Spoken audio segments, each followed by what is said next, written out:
ఏ curry చేసినా దాంట్లోకి కరివేపాకు పొడి, ధనియా పొడి, జీలకర్ర పొడి ఖచ్చితంగా వేస్తానండి. ఇంట్లో చేసుకున్నవే వేస్తాను. ఎప్పుడైనా లేకపోతే బయట నుంచి జీలకర్ర పొడి ఇవి తెచ్చుకుంటాను గానీ, కరివేపాకు పొడి మాత్రం అయిపోయిన వెంటనే చేసుకోవడం నాకలవాటు. అది కూడా మా బాబు పుట్టినప్పటి నుంచే నాకు అంటే తన కరివేపాకు నోట్లో తగిలితే వామిటింగ్‌లా ఫీల్ అవుతున్నాడని నేను ఈ కరివేపాకు పొడి నా సొంతంగా నేను చేసుకునేదాన్ని.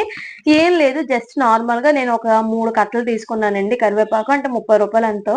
అంతే. దాన్ని మంచిగా వాష్ చేసి చక్కగా నీళ్ళు కారేంత వరకు ఉంచేసి, దాన్ని ఒక పేపర్ మీద ఏసేస్తాను. అవి కూడా ఆరిపోయాక మంచిగా లీవ్స్ అన్నీ తీసేసి, అది కూడా మళ్ళీ ఒక పేపర్ మీద ఏసేసి ఒక పావుగంట సేపు అలా ఎండలో పెట్టేస్తాననమాట. ఎక్కువ సేపు ఎండలో పెట్టకండి. దాంట్లో ఉన్న మినరల్స్ పోతాయంటారు. అంతే తీసుకొచ్చి కొంచెం ఫ్రై చేసేసి మంచి క్రిస్పీగా అయిపోతది. ఇలా మిక్సీలో వేసేసుకోవడమే. అంత అనుకుంటాం గానీ చాలా తక్కువ వస్తది. ఎవరైనా ఒకసారి ట్రై చేసి ఎలా వచ్చిందో నాకు కామెంట్‌లో చెప్పండి. అంతే.